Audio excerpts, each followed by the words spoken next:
Hi again, everybody. Welcome back to Sports Talk. Doug Miles, Don Henderson with you as we come to you live on a Monday night. Both of us here in beautiful Sarasota, Florida. After a bit of a cold snap by our standards, we're back to somewhat normal weather, and that means we're going to talk a lot of baseball tonight. Of course, we'll get into the tournament as well, and some golf and hockey and whatever else comes through. But Don, we want to bring on our first guest as he joined us at the top of the show. We're going to talk some baseball, particularly trades, and he's written a really interesting book called Baseball Meat Market, the stories behind the best and worst trades in history. We're joined today by Sean Crest. He's a sports writer based up in North Carolina, writes for the North State Journal, Capital Broadcasting Company, also for ESPN.com, has done some work for CBS Sports, Sporting News, and MLB.com. And Sean, great to have you with us tonight. How are you? It's great to be here. Thank you very much.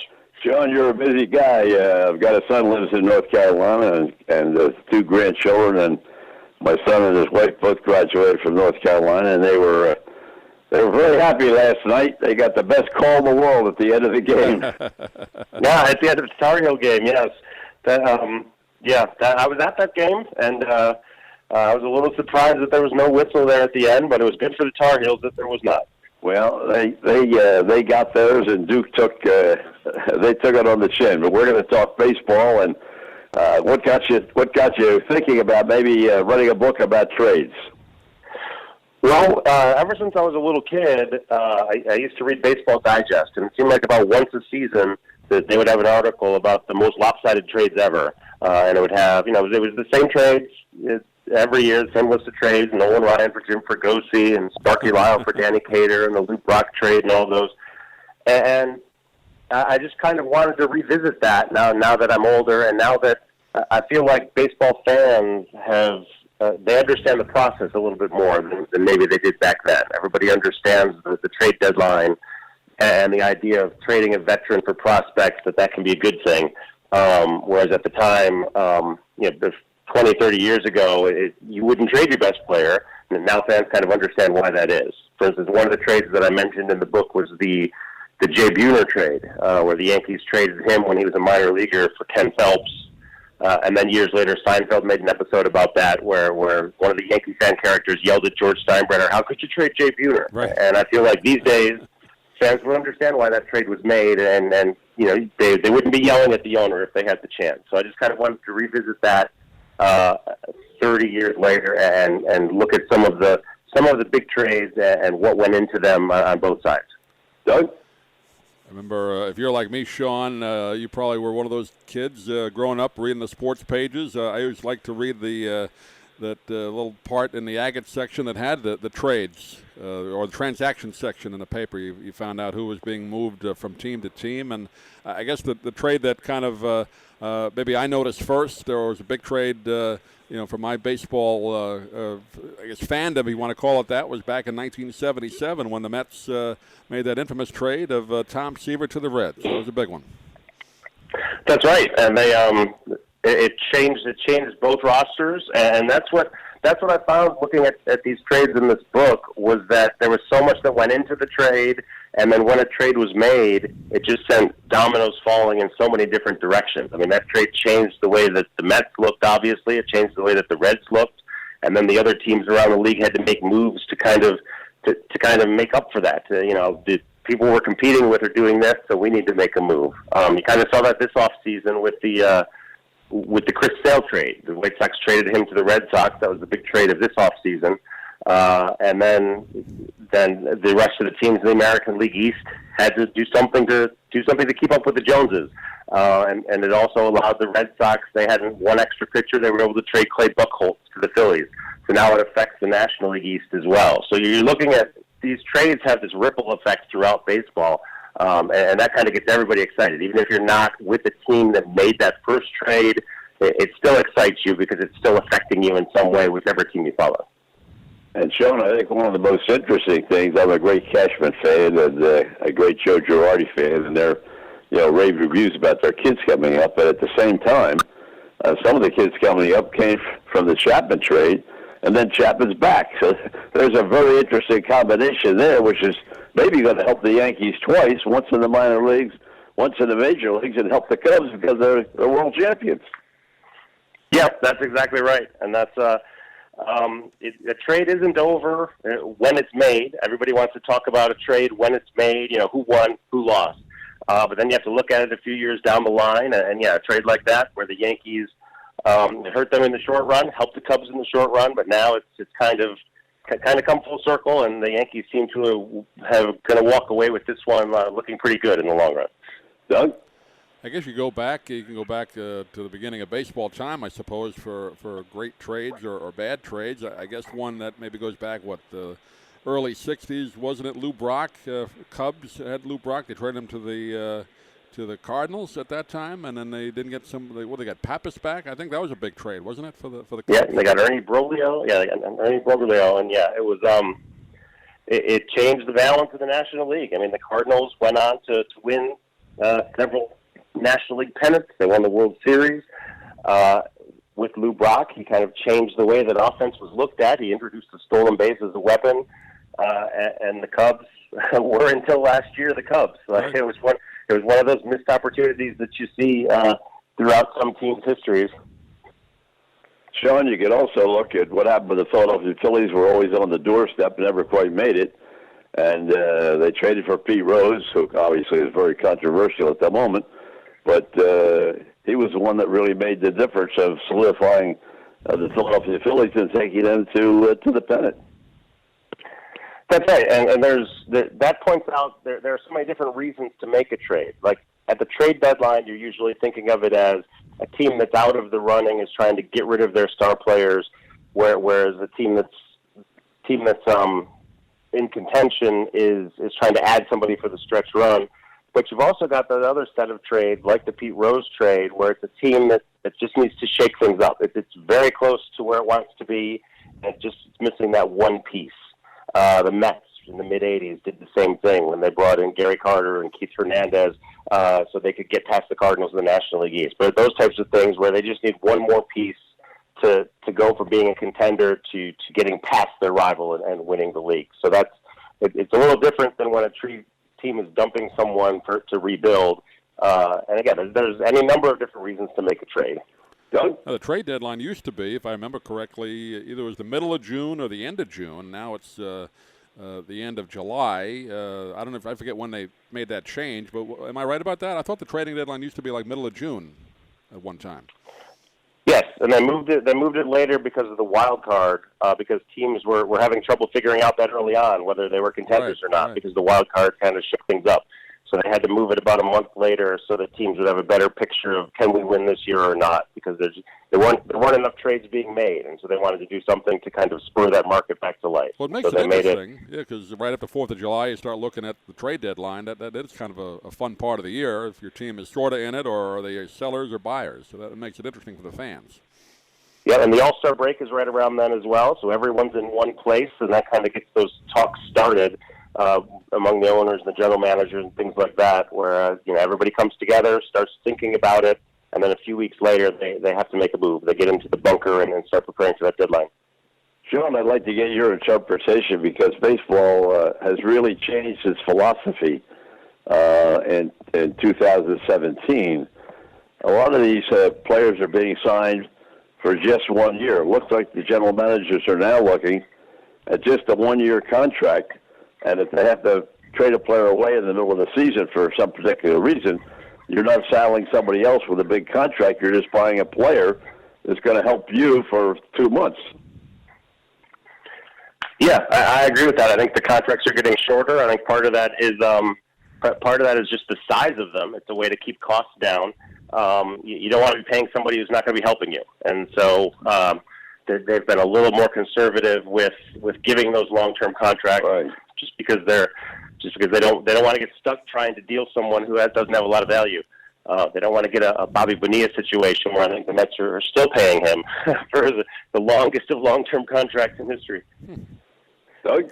Sean Kress is our guest. Baseball Meat Market, the stories behind the best and worst trades in history is the name of the book. And you talk about some of the trades in your book that you write about. And even, staying down here in our Florida area, the Marlins won 2 championships. But Both times they dumped everybody right after they won, 97, and the Huizenga did it, and then somehow it wasn't that long later they were able to put it together again and win 2003. But I guess that's the example there of, the fans hate that when that happens because of money, but that happened twice for the Marlins, right? Yep, and I actually opened the book with one of the Marlins trades. It was right after the World Series. The team, as World Series champions do, got invited to the White House to meet Bill Clinton at that time, and about 10 players were able to show up because everyone else had been dealt away during the off season. So instead of having the big team picture with Bill Clinton, there were about 10 guys, and then the manager and some of the executives from the front office. Bill Clinton took it well. He said, I'm from the government. I know about cutbacks. I know about budgets, so I understand perfectly. Well, before we get you to give us your top 5 or top 3 all-time trades and then the 3 bottom trades, just one other one I'd like to throw in there because, again, it's one I remember very, very well, which was Ferguson Jenkins going to the Cubs for Bob Buell and Jackson. John Quinn, who was then the general manager of the Phillies, thought the Phillies were so close, all they needed was a couple of veteran pitchers to come in, trade away Ferguson Jenkins, and he winds up in the Hall of Fame. Yep.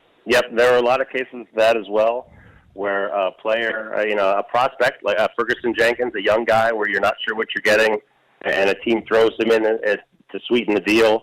And I talked to a lot of the general managers, and I was surprised at the attitude toward that. When a general manager trades away a prospect, I asked, do you then root against him? Like, do you want him to not develop so that you look better? And they all said no, that they've gotten to know these guys personally. They drafted them in college or high school. They scouted them, and then they drafted them and signed them. They want them to do well. And the way that they look at prospects is it's a little like giving a lottery ticket to a friend for their birthday.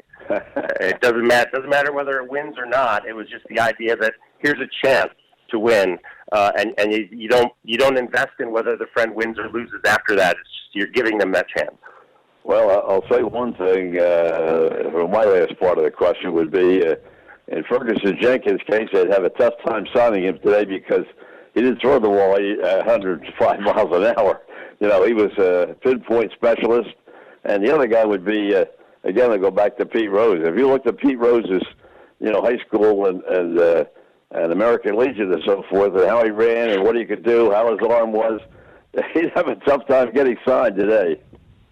Yep, that's exactly right. But a lot of the times, some of this stuff doesn't show up on paper or doesn't show up on a scouting report. It's just something that, it's that eye test factor. You've got to be able to see it in person to know, is this going to work or not? Greg Maddux would be another example. He'd be a guy that would have trouble getting signed just because he wasn't hitting the radar gun at the right number. Exactly right. Doug? Sure, we'll wrap it up with this question. Was there a trade in your research that was great for both teams, and did you find one that was looked like it was going to be great but was terrible for both teams? One that I thought was great for both teams was John Smoltz for Doyle Alexander back in 1987. The Tigers, they had just won the World Series in 1984. They realized that their roster was getting old, that their window was closing, and they wanted to make the postseason one more time, and they needed a veteran. So they traded one of their minor league pitchers, who happened to be John Smoltz, to the Braves for Doyle Alexander, who was a journeyman pitcher. He'd been around. He was kind of a mercenary. He would come in, he would win, and then he would wear out his welcome really quickly. Right. But they needed him for a couple months. And they got exactly what they wanted. Doyle Alexander went something like 7-0 down the stretch, got them into the playoffs. They ended up losing in the league championship series to the Twins, but they had that one last chance in October, which is exactly what they wanted.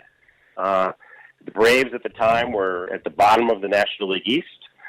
They were looking to rebuild, and they added this guy that everyone thought had a lot of promise, but he needed a little more development. And they put him in their minor leagues, got the right coaching with him, and he ended up becoming a Hall of Fame pitcher and part of all of those Braves National League East championship teams, and made the Hall of Fame along with Glavine and Maddux. So I feel like that's one. I think it was Tom Grieve, who used to be the manager or general manager of the Rangers.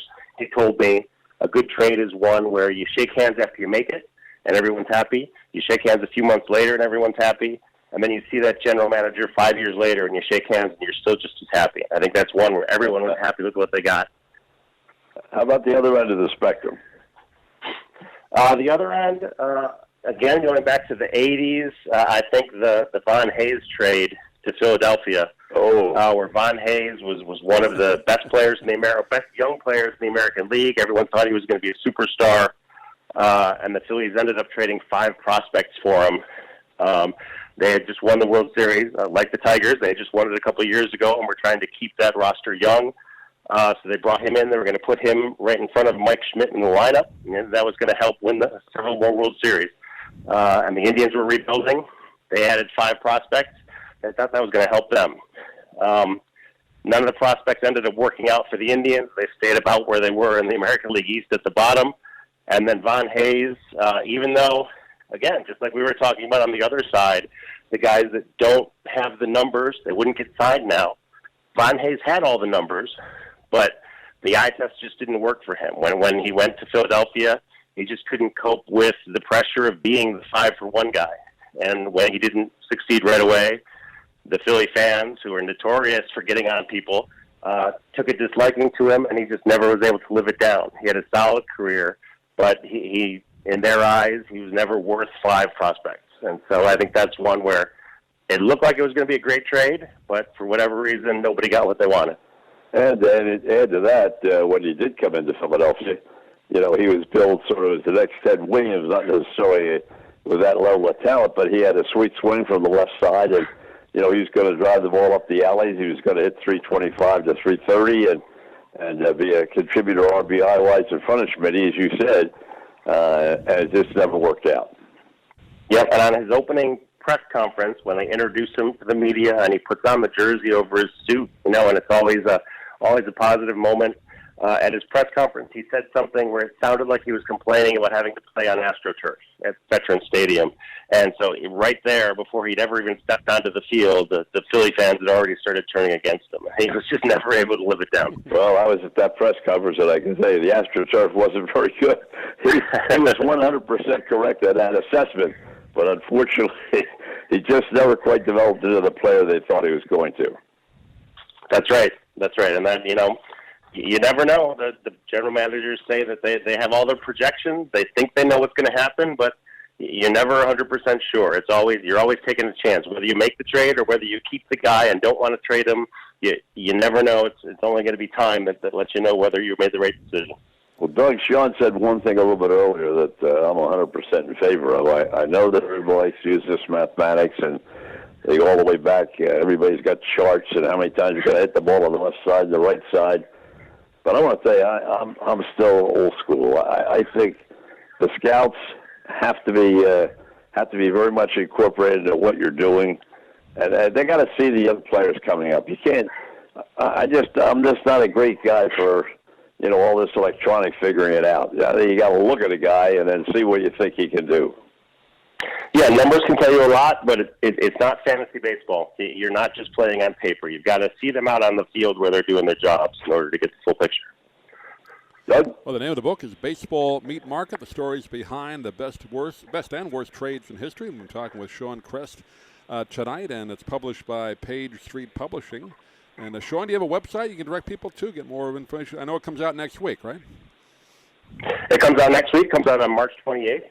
You can get it on Amazon. You can get it at BarnesandNoble.com, and it should be at bookstores across the country. Great. Well, thanks to Sean Conklin for giving us your contact information. Pleasure to have you with us tonight. Good luck with the book, and hopefully we can have you on again. Anytime. It was a pleasure. Thank you very much. Great. Take care. Good luck with the book, Sean. Thanks. Sean Crest joining us, and interesting book. A lot of great stories about trades, and interesting, Don, how you and I remember certain trades that either when we were kids or you just follow a team. The Mets trade always stands out for me. He mentioned the Jim Fregosi for a Nolan Ryan trade. Mets fans will never live that one down. That was one of the worst that the Mets ever made. Well, I remember that. Worked closely with Jim Fregosi when he was the manager of the Phillies. Terrific guy, and wound up. He was, I think, the only manager that was ever fired that was in first place when he got fired. Oh, is that right? I think that sticks in my mind. I may be incorrect about that, but I think he was. And the other thing about Jim was that he was going to be the next great third baseman for the New York Mets, and and that never materialized. He probably was a 235 hitter, that good fielder, but nowhere near the player that they gave away the Hall of Famer for. I never understood, even looking back on it, why they got rid of Nolan Ryan. And I mean, they knew he was pretty good, and he pitched in the World Series. You know, he came out of the bullpen. Why did they give up on him? Well, they couldn't find the plate. They got lucky. They got unlucky with Nolan Ryan, and it's all a matter of, again, going back to the eye. What do you think can happen? They knew he threw hard. He was probably one of the players that threw in the high 90s at that time, and they had worked with Sandy Koufax, and Sandy, of course, came out of Cincinnati, University of Cincinnati, and they had to keep him on the club the first year because he was a bonus baby, and he couldn't find the plate. He couldn't find the plate if it was on both sides of the batter's box. But when he got to L.A., he refined his game and became, again, a Hall of Famer. I guess they thought that in Nolan Ryan's case, he wasn't going to be able to correct his problems, so they gave him up, and they made a mistake. Yeah, that was one of the worst mistakes. I don't know who made that trade. Was M. Donald Grant there then? I don't even know who their GM was at the time, but it was bad call. To be honest with you, I can't remember myself who the general manager was that made those trades. I don't know. M. Donald Grant was the one who got rid of Seaver, but I don't know if he was there, made the Nolan Ryan trade or not. But no, the Seaver thing was altogether different. They thought that he had used up his time in New York, and there was a lot of controversy. Should they keep him? Yeah, they didn't want and to the money, and that's and they traded him to Cleveland, and he wound up having a few more good years after that, and is still pretty close to the Met organization. He comes back every once in a while and participates in some of the ceremonies and so forth. But he never was the pitcher in Cincinnati that he was in New York. Yeah, even though he did pitch the no-hitter in Cincinnati. Yes, he did. But he was good, excellent. But yeah, the prime years obviously with the Mets. And incidentally, now he's a very successful wine. I don't know if they call it winemaker. Is that the term? He has a vintage or vineyards out in Fresno, wherever he lives, out in upper Northern California. And I get an email if you ever want to buy his wine, but it's very expensive, so I don't buy any. I don't drink it anyway. I get his email. I also get Dick Vermeil's too, because right? Dick also is in the wine business now, and once a week I get a different blend and a different kind of wine from Dick Vermeil. Yeah. And so the wine guys are in business. Yeah, I don't drink it. I figured a couple buddies of mine are old Mets fans. I'd get it for them for a gift, but a little pricey. So because it's very small vintage, so they only have you only get a certain. I think you only buy 4 bottles a year, so it's pretty pricey. But, well, some of them, and I don't know all the technical aspects of it, but some of them buy the grapes and create their own. Yeah. Some of them have the vineyards, and from start to finish. Trying to think now, the fellow that made well, I know Seaver has his own vineyard. One of the great famous directors. I can't think of his name at the moment, but he's got his own vineyard. Yeah, the guy who directed Godfather. Yes. What's his name? And his daughter. Coppola. Yeah. You're right. I couldn't think of his name. Yeah, they have it, but I think Seaver has his own vineyard because they talk about the certain kind of grapes and all that. So he does it from scratch. Yep. And Vermeil does as well, right? No. Vermeil does not have the vineyards. Oh, he doesn't? Okay. I think I'm almost certain that he buys up the grapes and then creates the wine. Oh, all right. But does not have the vineyards. I'm not 100% sure about it. Listen, I'm not a wine connoisseur, so I'm not either. No, but I figured I'm just going off the top of my head on that one. So I had the thought of buying it for some, my college buddies who are big Mets fans, but when I saw the price, I said I'll do something else cheaper. I know Vermeil does it because when I was out there. I went to one of his actually to his hometown, and he has a store there and so forth. And so I know he does not start from scratch. He does not. He does not have vineyards, as far as I know. He just puts the wine together and sells it. Did you see him out there when you were there last time? Yeah. You saw him? Yeah. I did. In fact, you learn something new all the time. His family's in the race car business. I mean, oh, really? I didn't know that. Yeah, I didn't know that. His brother races cars, and right outside of the little town that he lives in, they had their own, plant and company out there, and I didn't know anything about it until I got there. They said, "Oh no, he's out." The day I was there, he was out at the track where they were making. I don't even know what kind of race cars they are, whether they're midgets or stock cars or what. But his family's in the racing business. Yeah, I know Joe Gibbs, very successful in the racing business. Oh, for a long time, but I don't know Vermeil was. He's going to be a Hall of Famer in the automobile, the same as he is in football. Unbelievable success that Gibbs has had. Yep. So, in fact, that was one of the things that hurt him when he came back to coach Washington, was the fact that they thought he was so much into the automobile business that he had really lost contact a little bit with the National Football League, and that was always one of the knocks on him. That it looked like he was lost sometimes, didn't it? Yeah. Whether that was true or not, I don't know. I wasn't at all the Washington games, so I don't know. I'm just going with what I read in the paper. Yeah. Then again, he was coaching for Snyder, and nobody seemed to do well under Snyder. So when he came back, well, this is the first contract that he's renewed, extended since Jay Gruden gets another couple of years. Yeah. And what's he been? He's been there 18 years now. This is the first contract that he's renewed of any coach. Doesn't mean anything, though. If they have get off to an 0-5 start, he'll just buy it out. But, yeah. But, good for Gruden. I mean, he's doing the best. I don't think it's Gruden's fault that they're, coming up short. They just haven't had a quarterback that they can really rely on, and it's just a tough situation there. But, anyway. Yeah. Well, they have a quarterback down there. They will franchise him. They did franchise Cousins. You're right. Yeah, I think it's $18 million, something like that. And before that, they had RG, and he wasn't getting it done. So. Well, RG went to Cleveland. He didn't do any better. Of course, he got hurt again, and he cut him. It's boy, Cleveland. They got Osweiler now. Anybody off the street could have put together a team better than they've had over the last 10 years. Yeah, Osweiler, I think, is their guy now, right? Didn't they just get him from the Texans or wherever he was before? So. Yeah, they made that trade about 3 weeks ago. Yeah, but I know Manziel wants to get back too. He's said he's in good shape now, but he's not going to get a chance. Well, maybe somebody will take a chance. I don't know. I'll have to wait and see. It would not be me if I were a general manager. He would not be high on my list. No, it's he pretty much burned just about every bridge. There might be a little rope left, but there's no bridges left back to the league. Well, it's going to be very interesting to see. A lot of folks think maybe he should go up to Canada for a year or so. That's what I figured. I mean, they'll take anybody to play in that league. go up there and reprove himself, and then try to come back to the National Football League. But it's going to be interesting. There are so few teams. In fact, they've been reading so much about it, really since the end of the football season, because of the predicament, as you well know, that the Jets are in.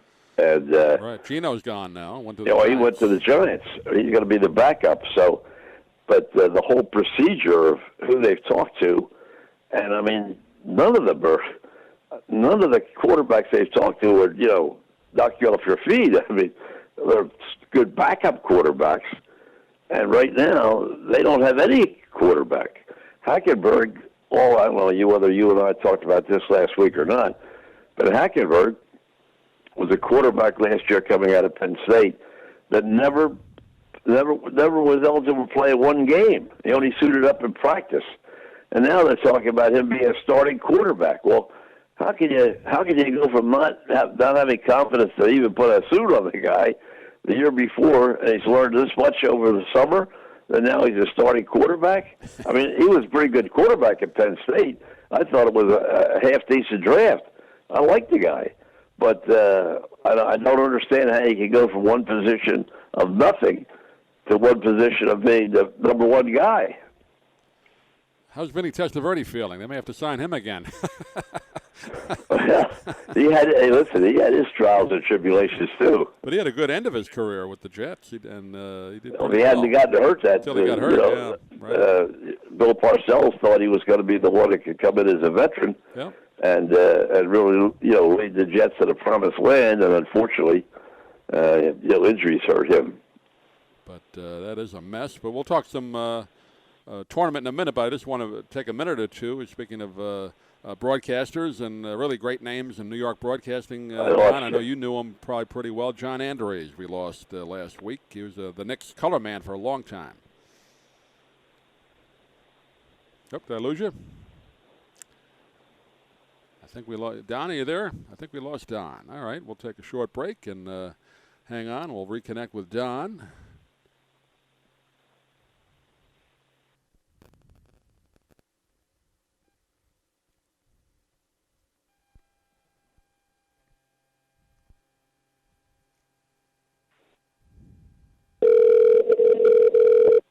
I'm here. Oh, we lost you there for a second. I was just saying before we talk about the tournament, just want to spend a minute or two talking about John Andres, who was the color man on Knicks broadcast for a long time, and he passed away last week. Did you know him at all?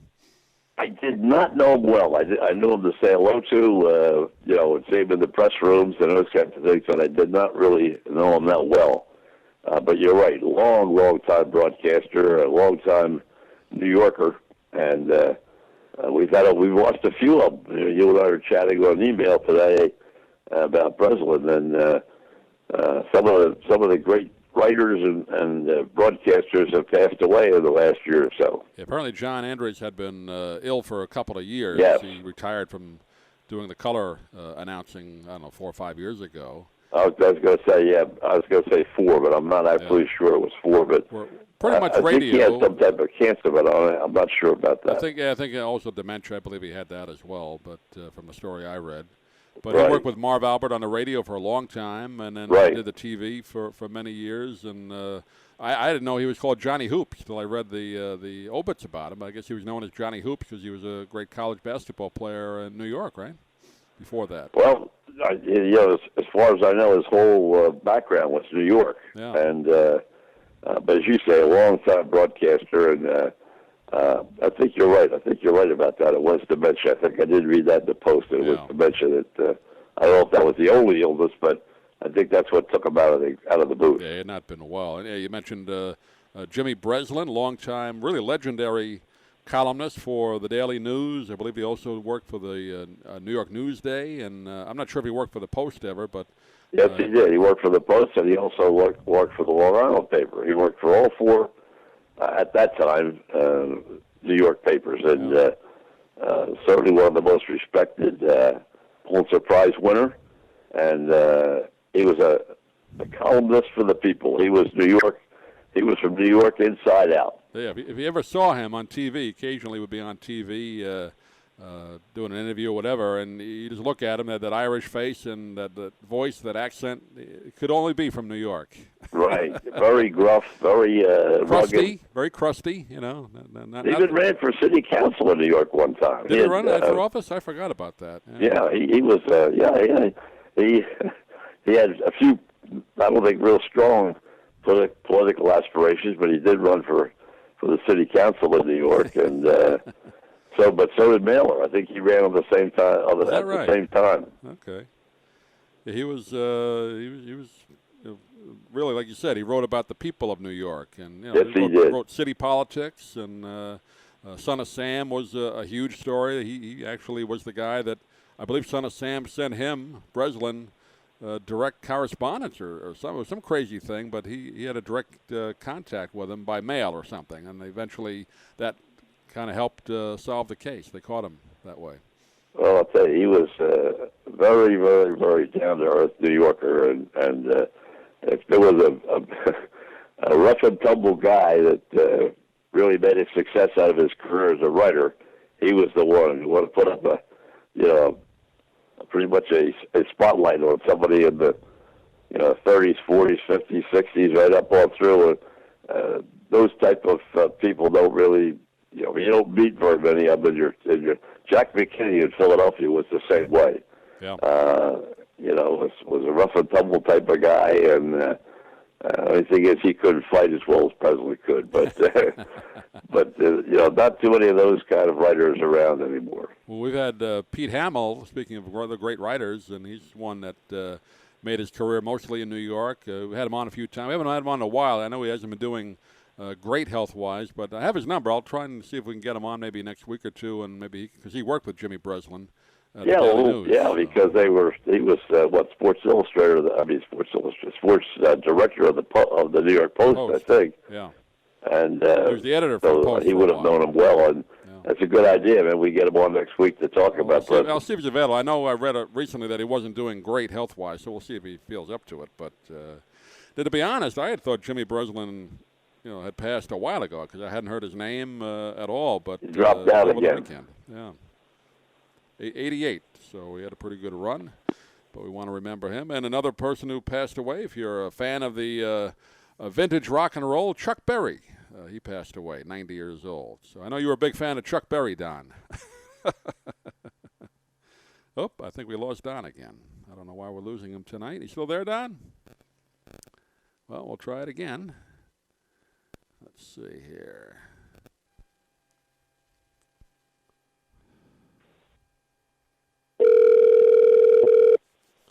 Yeah. We must have a weak connection then. I was just saying we also lost one of the architects of rock and roll, Chuck Berry. I know you were a big fan of his, Don. I'll tell you, he certainly got a lot of publicity, no question about that. He was on the front page, I think, of the Post yesterday. Front page story, you're right. Yep. Yeah, he was a front page story and talked about all his great hits. In fact, something I read today, which was really surprising, even posthumously, he's got an album coming out. Right. I believe in May or June. Yeah. Right. Yeah. So, but boy, oh boy, he wrote a lot of very, very big hit songs. I read a story somewhere that he would always have to be paid in cash ahead of time before any live show, or else he wouldn't do it. He had to get cash in his. This is what I heard. There's several places I read. He wouldn't do a show, and it may have only been the last few years, but you had to pay him in advance in cash, or else he wouldn't show up do the show. He didn't trust, I never heard that. He didn't trust checks, I guess, or that his agent would take care of it. I was going to say, a lot of these places in those days give you a check, and the check wouldn't be any good. You wouldn't even get any money. Right. So I can see why he did it. I just did. I never heard that story. That's great. Yeah, several places I read that. So now who knows how often he did that, but I did hear that he demanded to be paid in cash. So smart guy. Well, I'll tell you one thing. He wrote a lot of great songs. Yeah, I'm not a huge fan of it. But whenever I saw, him on TV or heard a record, it was good old-fashioned kind of early rock and roll. And I know the Beatles were big fans of his. I think the Rolling Stones. And he did a lot of background work for as long as they used his songs on a lot of movies and things like that. He was sort of a new face, a new beginning, as you say, a little bit like rock and roll, but he was in that turnover period. Right. Mid to late 50s where it kind of took off. So when we finish the show, we'll just play a little bit of his music going out tonight. Unfortunately, those three gentlemen, John Andres, Jimmy Breslin, and Chuck Berry, we lost in the last few days. But decent runs for all three of them. But let's talk a little baseball, Don, before we went on, and we mentioned it briefly with Sean. The attendance for spring training is kind of interesting. You brought it up. I know Arizona, it's really been awful this year. Here in Florida, it's been kind of up and down a bit. Yeah, I did not realize that. Of course, we go out to Ed Smith Stadium a lot. You were there Sunday. I wasn't there for the Detroit game Sunday, but you said it was one of the three sellouts they've had here in Baltimore or in Sarasota, where Baltimore's playing. Right. For people that are listening that aren't in Sarasota. And we've had great success. I think Cincinnati has found that one of the biggest mistakes they made was, leaving Sarasota, Florida, and going out there to Goodyear, Arizona, because their attendance for spring training games is right around 3,000 people, whereas here it was closer to 6,500, and people from Cincinnati could easily get here, going out to Goodyear, Arizona. What is there to do there? I mean, here you had all the amenities of a great Florida resort plus spring training. And I think they made a terrible mistake. Cleveland, of course, they have a shared stadium out there, but neither one of them are doing very well attendance-wise. And as we chatted with Sean just at the top of the show quickly, Attendance is down a little bit this year, and they're blaming a little bit on the early start. Buck Showalter said he's seeing a lot of the people that normally get here, but they felt the article in the Herald today that starting spring training so early, most of the people weren't here yet, and that had some effect on it. Yeah, they started games end of February, a full week, the last week of February, so that's a little bit unusual. And also World Baseball Classic, a lot of the stars on each team are playing in that, so the games you're seeing in spring training, you're not seeing a lot of the big names either. That doesn't help. Well, and not only that, but as you well know, we've been down, I don't know how many games we've been to, but quite a few, and they're all split squad games. Right. So not only do you not get, not only not seeing people or the Classic, you're not necessarily seeing major league players. And I have to think that has some effect on it as well. I mean, you can only have so many 97, 98, 58 players, playing and expect you're going to have the same draw.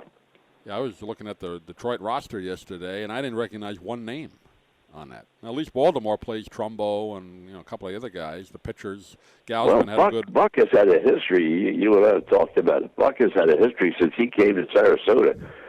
Maybe we get a chance to talk to him. We don't talk to him that often because he does most of his press work before the game starts, or then after the game. It's strictly about what's happening with the roster and what's happening with the game. But if we get a chance to talk to him individually, I'd like to ask him what he thinks about that. It's a whole different game now. Yeah, he puts Trumbo in, and the Mikado played. He puts everybody in. Jones played every game before before he went to the Classic. Trumbo, as you indicated, J.J. Hardy hasn't played. Well, he started to play this past week because he had back problems, but he plays them. He plays Davis. I mean, he plays, quite a few of his regulars. Machado played almost every game now. He was playing shortstop instead of third base because J.J. Hardy was hurt. But he played five. So the people here that went to the ballpark that are Oriole fans saw the actual Oriole players play for at least 5 innings. Yeah, at least you got that. And Gausman pitched well yesterday, 5 innings of, I think he only gave up 1 run, so you saw him. Now they lost the game after that because the scrub pitchers came in. But yeah, if we can ever get a chance to talk with Buck, although he's a little hard to get to because he'll be pleasant to you, but they don't like to do one-on-ones, so you got to catch him in the post. He's pretty resident about spending a lot of time. I guess if we went through the PR department and made an appointment to do it, we probably could do it. But it's not a situation where you can just walk up after the game's over or during batting practice and spend a few minutes and just talk to him for 2 or 3 minutes. It doesn't work that way anymore. I mean, that's the way it always was. When I was working, all we did was ask to talk to somebody, and it was not a problem. But now everything's so orchestrated. An appointment for about 10 different people. Yeah, it's a different world. You look at the front offices. Forget who we talked to on the show not too long ago. But I mean, when I first joined the 76ers, Harvey Pollack was everything. I mean, he was a PR guy. He was a stat guy. He was everything. And all you want to do is talk to Harvey and get this or that, or talk to Billy Cunningham or whoever you wanted to talk to. It was fine. But you can't do that anymore. Now the same office that held one person, Harvey Pollack, has 15. So it's a different world. If we had to go through channels to do that interview you did a couple of weeks ago with Lee, right? There's no Lee Thomas. We probably would never have done that. Got to do it, and you knew him fortunately, so we got to do that interview with Lee Thomas, the assistant. Yeah, well, that's the way. I'm telling you, that's the way it always was. Yeah, I mean, you could always, unless it was a busy time in the schedule. I could call Bill Giles up anytime and say, Bill, I want to do, 10 minutes. I want to know what should be on the show tonight at 7 o'clock. Julius Irving. I could talk to Julius and say, Doc, how about spend a half hour with me on the talk show tonight at 7 o'clock? Okay. But you can't do that. You can't do those kinds of things tougher anymore. To do. Yeah. No. Right. Yeah. Actually, you mentioned Dr. J. I saw. Did you see that in the post, Don? They're doing some kind of 3-on-3 basketball world, professional basketball, and Dr. J is going to be one of the coaches. It's going to be up at the Barclays Center. I saw that in the Post. I did not see that. Was that in the Post? It was in Saturday's Post. I think I saw the ad. Might have been in yesterday's too, but I didn't see it. it's going to be at the Barclays. And they mentioned, a bunch of Iverson, a bunch of players going to be in it, and I think they said Dr. J is going to be one of the coaches. So. Well, what brought up Dr. J after me was the fact that they wrote a great piece in yesterday's New York Post. I don't know if you had a chance to see it or not, about Steve Mix. Steve Mix, who had played 7 years with the 76ers, he was Dr. J's roommate, and for years, and they're still very friendly, send each other cards on their birthday and so forth. And he didn't have anything to do. He's in Vero Beach. I'm going to see if I can get a hold of him. If I can get his telephone number, we'll have him on. But he's the usher behind home plate. He said he got tired of sitting around doing nothing. Oh, is that right? So he became the usher in section 101 behind home plate, and they talked about how much he liked doing it, and how much friendly he was with the people, and they talked to him about basketball. And he said a lot of the people didn't even know who he was. I mean, Steve Mix was not someone that was in the paper all the time, although he did play one All-Star game, and he played for the Sixers for 7 years. He also was a broadcast partner of mine for a period of time. He broadcast with me, and as did Matty Gukas and some others. But so I'm going to see if I can find out what his number is. Maybe I can get a hold of him and have him come on just to have some fun. Yeah, you mean at Ed Smith Stadium he's an usher? No, over at the Mets. Oh, Port St. Lucie. Oh, all right. Yeah, Port St. Lucie. Good, okay. But he lives, I guess, from what the article said, he lives in Vero Beach. I'm not familiar with the East Coast that well. Is Vero Beach right next? I think it's pretty close. Port St. Lucie? Yeah, I think it's either just south of it or just north of it. But yeah, of course, that's where the Dodgers were for many years. Oh yeah, that was the Hall of Fame. It's right in that same. I would say it's got to be within 20 miles of it. So. Yeah, well, he got started doing it, and there was a giant article in the Post. I forget who wrote it yesterday. Oh, it was very, very good, very entertaining piece in the Post about Steve Mix, and I couldn't believe it. I talked about how he just wanted to do something, and how he helps the ladies down to their seats as people are a little handicapped, and what much fun he's having doing it. And so, as I said, if I get a hold of him, we'll have him on. Let's get him on, yeah. Now, next week we had hoped to have Marty Appel on with us, but he can't do Monday. So Don, we'll talk off there about it. We'll have to tape him next Tuesday. That's the only time he can do it. So we'll decide if we're going to do either Monday or just tape him Tuesday and run it the following week. But he wrote a book about Casey Stengel, so we're going to have Marty Appel, former PR guy for the Yankees, on next week. So. Very, very, very good PR man, very good baseball man, wonderful with the Yankees for so many years. So let's talk a little bit about the tournament. Unfortunately, your Villanova team didn't quite make it, huh? Well, I'll tell you, Duke and Villanova, we were chatting and have been chatting a lot about the fact that when the brackets came out, I really thought that Duke should have been seeded number 1 and North Carolina should have been seeded number 2. Villanova I didn't have any argument with whether they should be 1 or 2. The fact that they were 1 and were 1 a lot of the season. But boy, did they throw 2 bombs in. I mean, Duke played just terribly last night, and South Carolina.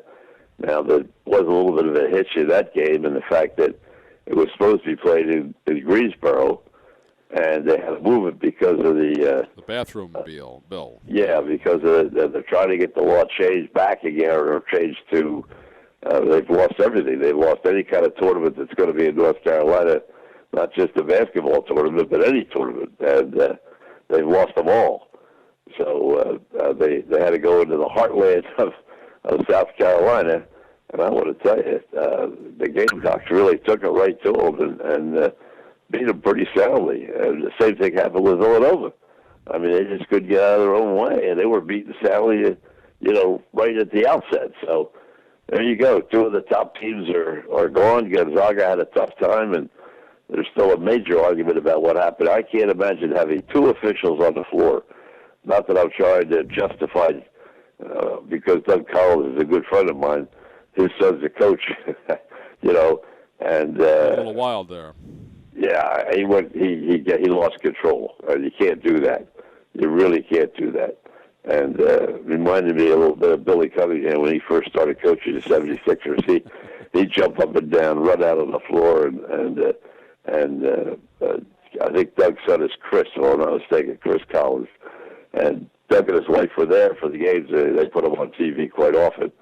And, it was unfortunate. But how can you have three officials on the floor and not see that a guy put his hand up through the basket that, not call it 2 points good? I mean, it doesn't seem possible to me that could happen. I guess there's no review, right? They can't do that in college basketball. Well, I think they can. They review everything now. I thought they could, but they can't do a foul, right? They can do out of bounds and possession, right? Is that all they can review? They review a lot of stuff. I never saw so many reviews in my life as we've seen in these playoffs. But I think they can review it. I'd be shocked if they can. Yeah. But from all accounts, and obviously we didn't see it, but it was obvious that the guy put his hand up through the net, sure. And it was definitely goaltending. and should have been an automatic 2 points. You can't put your hand up through the net. Yeah. And but again, Collins getting a technical foul, and you can't do that either. But in fact, Bushnick had his 2 points today in the post. That was one of them. Right, I saw that. Yeah. Yeah, he what he did was wrong too. But and also the Seton Hall, that was a mistake as well.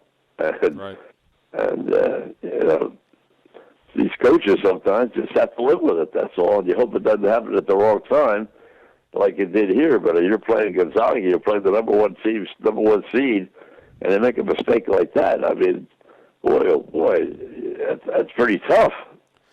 I don't know how this works.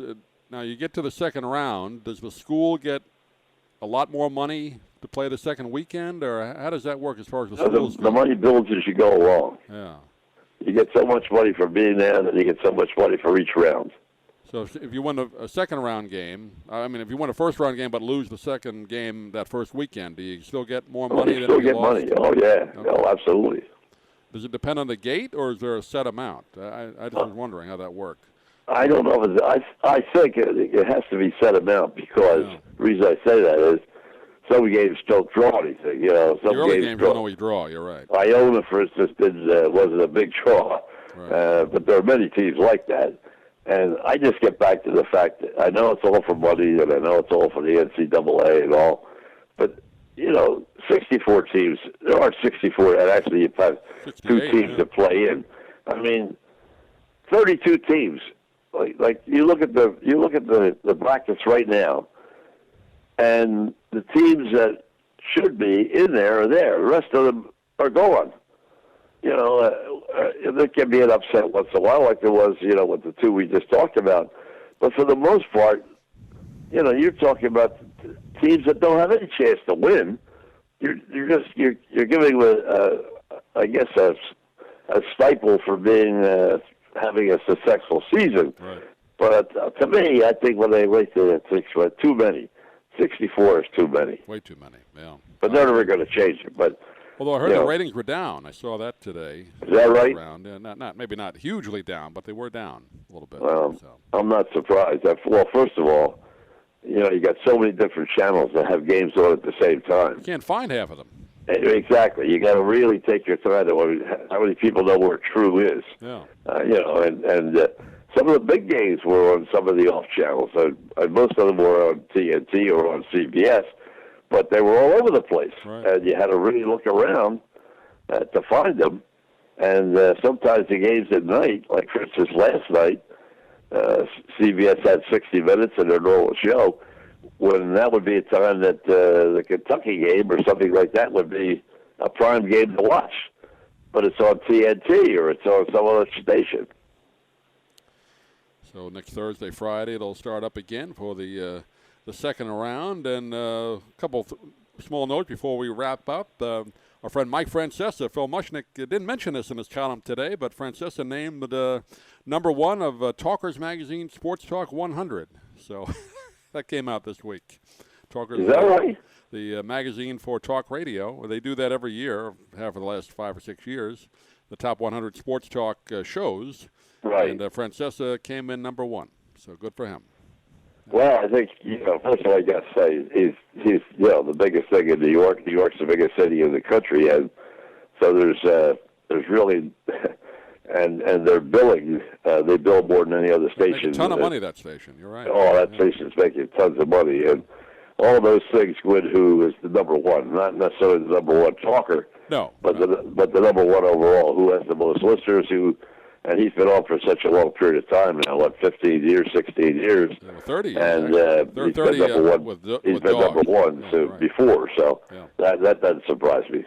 Boomer and Carton somehow finished, I think they were 2 or 3, so I don't listen to them much. I've only heard of them a little bit. But, well, again, you're talking FAN in New York, which is the number one sports talk station in the country, so I'm with you. I'm not a Carton Boomer fan. That has to do with billing, like you said, and ratings. Where Francesa, I mean, he's a legendary guy in New York, So. Right. And even though he's criticized a lot in the newspaper, it's over technicalities. It's over technicalities. What teams he picked, or what horse he picked to win or lose, or things like that, and. So it just makes it work. I would think he laughs at it because it just puts his name in the paper every week. That's what he said at one time. One occasional caller will ask him about it. He said, "Well, as long as he mentions my name, I don't care." Yeah, that's right. I mean, Mushnick, is probably the number one radio TV critic in New York, and he's got Francesa in there every week. But I say it's for basically the same thing. When he said these were going to win, or this was going to happen, and it didn't. He picked. I forget. So we'll say any team in the NFL playoffs. He picked this team to do something, and they got knocked out in the first round. Right. Well, hey, if anybody asked me, I would have picked Duke. I told you, I think Duke should have had the number one seed. Not North Carolina. And North Carolina won because they got a foul on the call in their direction, and Duke was just overwhelmed. So it shows you what I know. Nothing. One other quick note I just saw before we went on. The NFL is going to vote, I don't know when, I guess the April meetings, on overtime. They're going to vote to perhaps cut it to 10 minutes to try and cut back on some of the now, this would only be in regular season. It wouldn't be in the playoffs, obviously. Right, but, right. That's I just saw that, so that's interesting. But that's not going to happen until I think the April meetings, wherever they are. So that they're going to take 15 or 5 minutes off to 15 minutes. Yeah, down to 10 minutes. So I guess in an effort to cut back on the collisions, I guess. I don't know. Maybe that's the reason. Who knows? Well, I don't really think it's like we talked about the intentional walk just being waved down. I mean, I don't know how many overtime games go over 10 minutes anyway. I would think. No. I would think very few. There are very few ties at the end of the day. Maybe if they're 2 a year, it's a lot. Yeah. So I don't think they're really doing much by cutting it down to 10 minutes. I'd like to thank our guest again, Sean Crest. Again, the name of the book is Baseball Meat Market, about the stories behind the best and worst trades in history. So you can check that out as well. And Don, we'll go somewhere this weekend. We'll have a little breakfast somewhere, and we'll talk to you next week. You got it. Take care. Thanks for listening, everybody. Here's a little Chuck Berry to go out tonight.